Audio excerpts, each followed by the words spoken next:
Face wash তো ব্যবহার করো, কিন্তু তুমি তোমার স্কিনের জন্য ভুল ফেস ওয়াশ ব্যবহার করো, যেটা তোমার স্কিনটাকে স্মুথ আর ব্রাইট করার বদলে আরো আগলি করে তুলছে, মানে একদম বিশ্রী করে তুলছে। প্রথমে জানা দরকার তোমার স্কিন টাইপ কিরকম, অয়েলি, ড্রাই না মিক্স, যেটা অনুযায়ী ফেস ওয়াশ ব্যবহার করলে ফেসটা আরো বিউটিফুল হয়।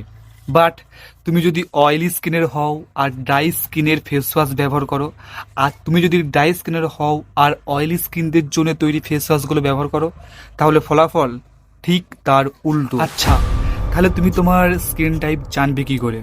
প্রথমে পরিষ্কার জলে নিজের মুখটাকে ধুয়ে ফেলো এবং 6 ঘন্টা ওয়েট করো। 6 ঘন্টা, 6 ঘন্টার মধ্যে তুমি তোমার মুখটাকে আর দ্বিতীয়বার পরিষ্কার করবে না।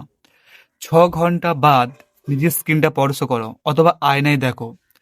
স্কিন পরশ করে বা আয়নায় দেখে তোমার স্কিনটাকে যদি ড্রাই মনে হয় তাহলে তোমার ড্রাই স্কিন, আর অয়েলি অয়েলি ভাব থাকলে অয়েলি স্কিন, আর যদি এইখানে অয়েলি ভাব থাকে এখানে ড্রাই ভাব থাকে তাহলে মিক্স।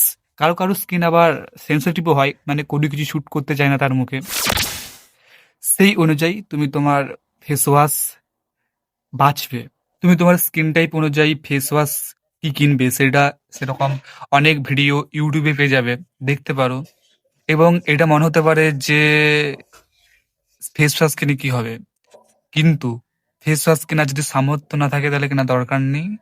তুমি সিম্পল জল দিয়ে স্কিনটা পরিষ্কার করবে।